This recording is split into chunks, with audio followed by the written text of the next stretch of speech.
The story begins in a thick forest, where a group of chimpanzees moves peacefully. Suddenly, their leader senses danger as birds scatter. Hunters appear, capturing some of the chimps. One young chimp tries to escape but is caught and locked in a metal cage, watching helplessly as the others are left behind. Later at Gensis, a cutting-edge pharmaceutical company, a female chimp named Bright Eyes, treated with the experimental drug ALZ-112, showed remarkable intelligence improvements. She solves complex puzzles, impressing scientists Dr. Will Rodman and Robert Franklin. Will eagerly tells his boss, Stephen Jacobs, that their project is ready for human trials. They present their findings to the board, explaining how ALZ-112 can generate new brain cells and potentially cure Alzheimer's and Parkinson's. However, the drug also causes a green shine in the eyes. Back in the lab, Bright Eyes suddenly becomes aggressive. Despite Franklin's attempts to calm her with her favorite drink, she panics at the sight of a tranquilizer gun. She attacks the crew and escapes, running through the building. Crashing into the boardroom, security tragically shoots her, and she dies in front of everyone. Jacob, disappointed and fearing the worst, decides to terminate the experiment and order all test chimps to be put to sleep, ending their suffering. Later, Franklin finds a baby chimp in Bright Eye's cage, realizing she is protecting her newborn, not reacting violently to the drug. Robert does not have the heart to put down the baby and gives it to Will, who toughly decides to take the infant home.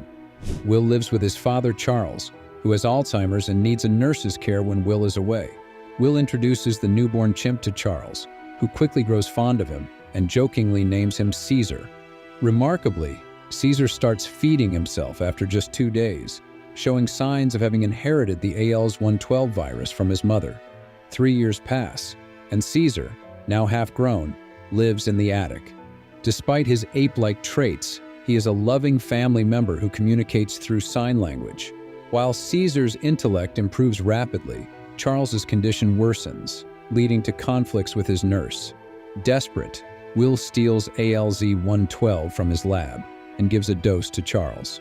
The next day, Will is overjoyed to find his father playing the piano flawlessly, a sign that the treatment is working. Caesar becomes fascinated by the neighborhood kids playing outside. One day, he sneaks into the neighbor's yard through a window and discovers a bike.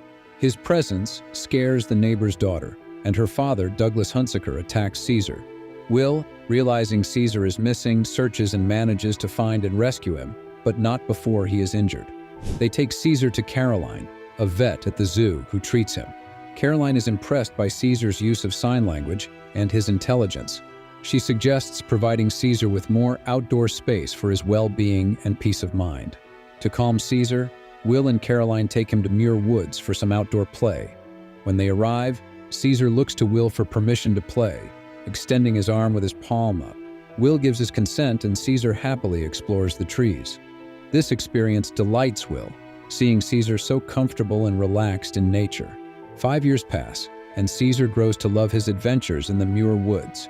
He spends his days climbing the tallest trees and enjoying the view of San Francisco. Meanwhile, Will and Caroline's relationship is getting stronger, though Caesar feels a twinge of jealousy at sharing Will's attention. Playfully, he interrupts their moments together. During one of their walks, Caesar encounters a barking dog and silences it with a fierce screech, questioning later if he's considered a pet. Will reassures him, explaining that he sees himself as Caesar's father. To help Caesar understand his past, Will takes him to Gensis, where Will reveals the story of Caesar's mother and how he came to care for him. He explains the purpose of the drug tested on Caesar's mother, which also benefited Charles, and how it led to Caesar's exceptional brain development. At home, Will confides in Caroline about his decision to save Caesar and the unintended consequences of the drug. He explains his hope to use the drug to cure Alzheimer's patients like his father. Despite her concerns, Will is determined to continue his groundbreaking work. However, Caesar, listening from the attic, is disturbed by the revelations about his past and his place in Will's life. The next morning, Caesar is visibly affected by the new information, refusing his breakfast. As Charles struggles with his worsening Alzheimer's, Caesar helps him, but a glance between Caesar and Will reveals their shared worry. Will discovers that Charles has developed antibodies against the cure, indicating a setback in their efforts to find a cure for Alzheimer's. Back at home, Charles becomes confused and wanders into their neighbor's car, trying to sit in the driver's seat and causing damage. The neighbor, Hunsaker, confronts him aggressively, unable to understand Charles's state. Witnessing this, Caesar rushes out and attacks Hunsaker, injuring him and biting off his finger. Hunsaker's daughter pleads with Caesar to stop. Caesar backs off and approaches Charles, realizing his mistake.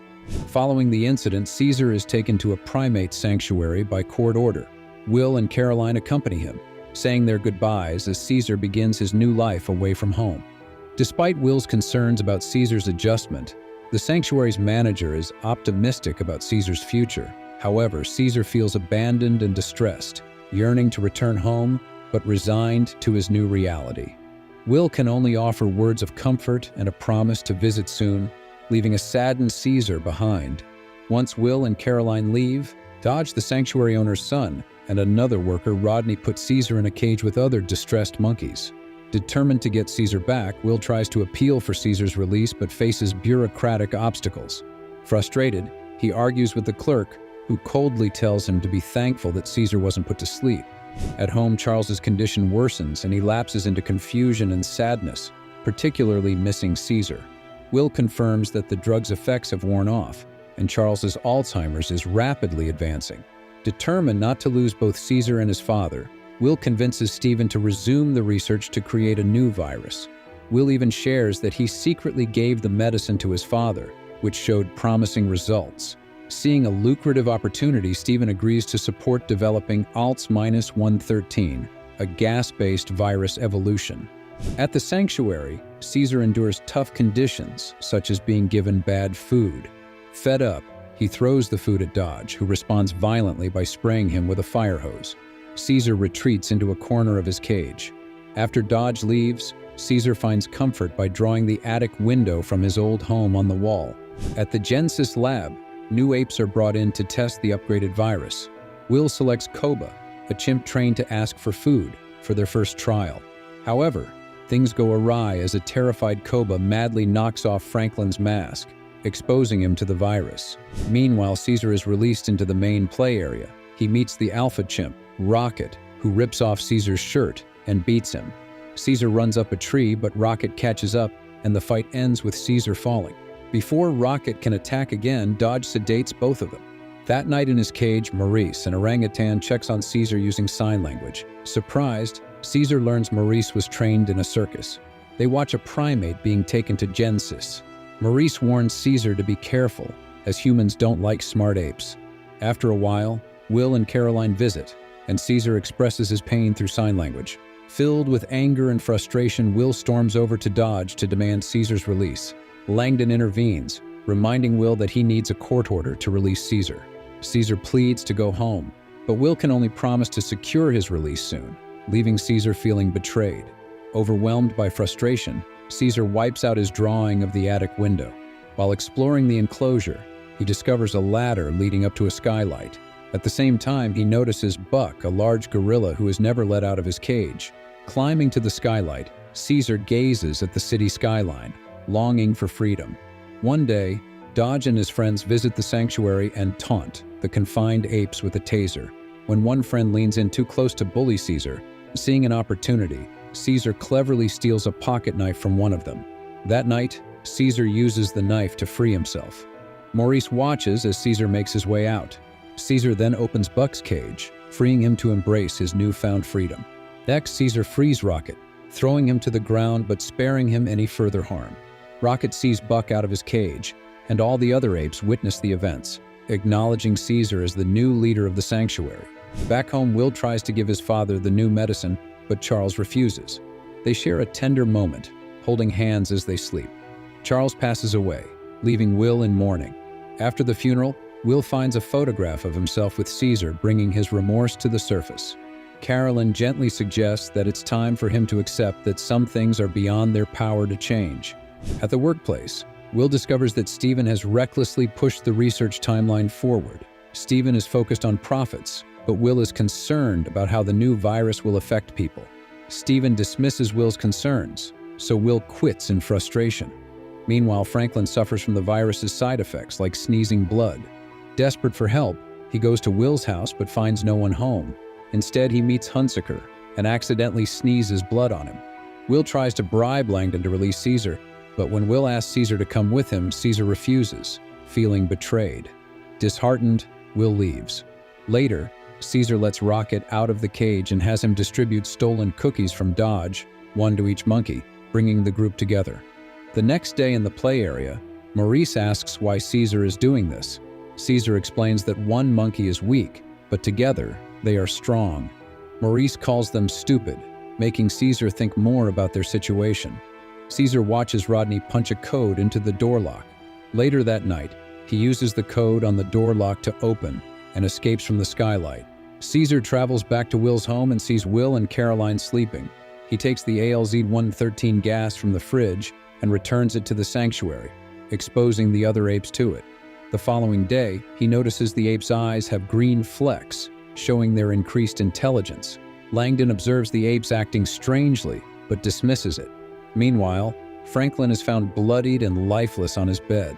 That night, the apes return to their cages, but Caesar refuses. He confronts and defeats Dodge in the yard. When Dodge grabs him shouting, "Damn dirty ape!" Caesar shocks everyone by speaking for the first time, yelling, "No!" and knocks Dodge out. Caesar then proceeds to release all the other primates. Rodney tries to stop them, but gets attacked. Recognizing that Rodney never truly harmed them, Caesar spares and locks him in a cage instead. When Dodge regains consciousness and reaches for his taser, Caesar uses a hose on him. The water amplifies the electrical charge, killing Dodge. With their path clear, the apes break free from the sanctuary through the skylight. The next day, Will notices signs of recent activity in Caesar's room. Unable to reach anyone at the sanctuary, he and Caroline decide to investigate. They arrive to find the sanctuary in shambles, Dodge's lifeless body, and a punctured ALZ-113 container. Caroline discovers Rodney in a cage, and he tells them that Caesar spoke. The group of apes reaches Gensis, wreaking havoc in the labs and freeing the imprisoned primates, including Koba. Stephen receives a call informing him of Franklin's death caused by the virus. Arriving at his office, he's horrified to find the lobby in ruins with the apes looming overhead. Panicked, Stephen escapes in a helicopter. The freed apes break out and continue to wreak havoc across the city, causing extensive damage to buildings. The police response is swift, but the apes are prepared. Maurice hurls a drainage cover at a police car while Buck tosses a street lamp from the top of a cable car. Despite heavy traffic, Caesar and his team move through the city toward the Golden Gate Bridge. Realizing their destination, Will and Caroline deduce that the apes are headed toward the woods. Stephen and the officers in a helicopter overhead also observe the apes moving north. At the end of the bridge, police officers prepare to confront the apes with lethal force. Caesar halts his group and formulates a plan, directing some apes to scale the bridge while others traverse underneath it. Caroline manages to distract the police, allowing Will to sneak past them. The ensuing battle between apes and humans is intense, with Caesar and Buck engaging in direct combat with the officers. When one of the apes falls under gunfire from the helicopter, Maurice is enraged. In the thick fog, the human forces struggle to locate the apes. Utilizing a bus for cover, the guerrillas shield themselves while the apes on the bridge close in for the attack. Simultaneously, the apes on the bridge's upper and lower sections launch their assault, overpowering the humans. As the battle rages, Will manages to reach Caesar. The two share a brief understanding glance before the helicopter reappears, opening fire on the apes. In a desperate attempt to protect Caesar, Buck leaps onto the chopper, resulting in a catastrophic crash on the bridge. Caesar pulls a mortally wounded Buck from the wreckage. As Buck dies holding Caesar's hand, Stephen calls out for help. Caesar simply glares at him before leaving the scene. Emerging from the fog, Koba confronts Stephen with a fierce snarl and bared teeth. Koba forcefully kicks the wreckage of the chopper off the bridge. Stephen plummets into the abyss below, screaming as he falls. After winning the battle and clearing their path, the apes rush towards the forest. Meanwhile, Will takes a police car and follows the apes to the forest. When he arrives, he calls out to Caesar while walking, but is attacked by Koba. Caesar intervenes just in time, sending Koba away with a command. Will apologizes to Caesar and promises to protect him if he returns home. Caesar gently pulls Will close and whispers, "Caesar is home." Will is stunned but accepts it. Caesar walks back to the apes, standing tall and proud. The other apes regard him with respect, acknowledging him as their leader. With Will's silent blessing, Caesar ascends into the treetops, taking one last look over the San Francisco skyline. Later, Hunsaker arrives at the airport for his flight. He feels a tickle in his nose and notices a nosebleed. Casually wiping it away, he doesn't realize he is carrying a deadly virus. Thanks for watching. Make sure to subscribe and turn on notifications for more videos like this. We've got a lot of great content coming your way. Take care and see you again.